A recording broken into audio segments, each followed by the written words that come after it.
श्री कृष्ण कहते हैं, सही दिशा में की गई मेहनत का अंतिम परिणाम सफलता ही होता है। इसीलिए रास्ता सही हो तो पीछे नहीं हटना चाहिए। आखिरी इच्छा। इस कहानी में राजा अपने मंत्री को मौत की सजा देने से पहले उसकी अंतिम इच्छा पूछते हैं।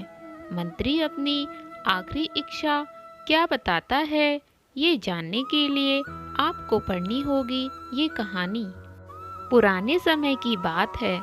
एक राजा था जिसने 15-20 जंगली कुत्ते पाल रखे थे। इस जंगली कुत्तों का इस्तेमाल वो लोगों को उनके द्वारा की गई गलतियों पर मौत की सजा देने के लिए करता था। एक दिन राजा के एक 10 साल पुराने मंत्री से कोई गलती हो जाती है। राजा अपने मंत्री से बहुत क्रोधित होते हैं। वो ये तय करते हैं कि मैं इस मंत्री को जंगली कुत्तों से मौत की सजा दूंगा।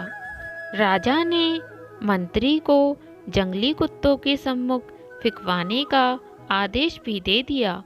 सजा देने से पहले राजा ने मंत्री से उसकी आखिरी इच्छा पूछी।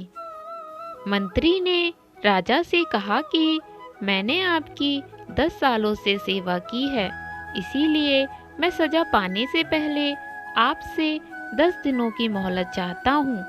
राजा ने कहा, अच्छा ठीक है, मैं तुम्हें 10 दिनों की मोहलत देता हूँ।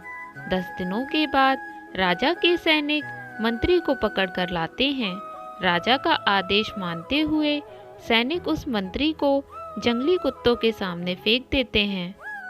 किंतु राजा ने जो सोचा था उससे कुछ उल्टा ही होता है। वो जंगली कुत्ते मंत्री पर टूट पड़ने की बजाय अपनी पूंछ हिला हिलाकर मंत्री के ऊपर कूदने लगते हैं। वो जंगली कुत्ते मंत्री का पैर चाटने लगते हैं। ये सब देखकर राजा आश्चर्यचकित हो जाते हैं।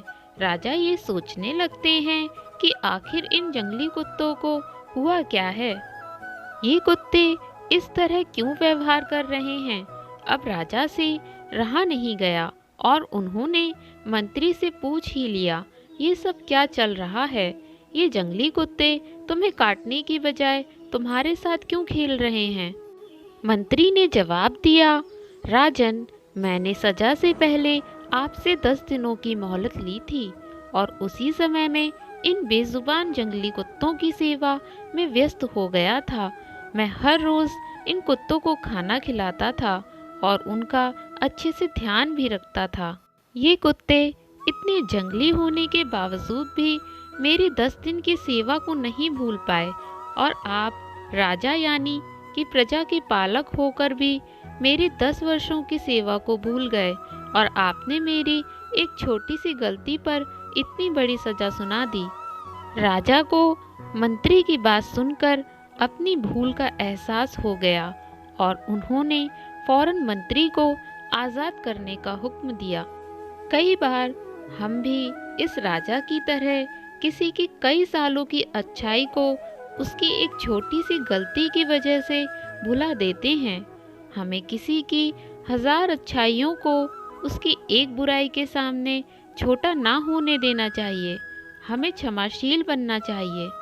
तो दोस्तों, आपको यह कहानी कैसी लगी कमेंट करके ज़रूर बताएं और इसी तरह की नई नई कहानियों को सुनने के लिए हमारे चैनल ज्ञान संपदा को सब्सक्राइब करें। इसके अलावा आप हमसे हमारे इंस्टाग्राम पेज और फेसबुक पेज पर भी जुड़ सकते हैं। जुड़ने के लिए लिंक डिस्क्रिप्शन बॉक्स में दिया गया है, जाकर फॉलो कीजिए। कहानी में अंत तक बने रहने के लिए आप सभी का धन्यवाद। जय श्री कृष्णा दोस्तों, फिर मिलते हैं किसी नई कहानी के साथ। तब तक के लिए हमारे चैनल ज्ञान संपदा को लाइक करें, सब्सक्राइब करें, शेयर करें, कमेंट करें। धन्यवाद।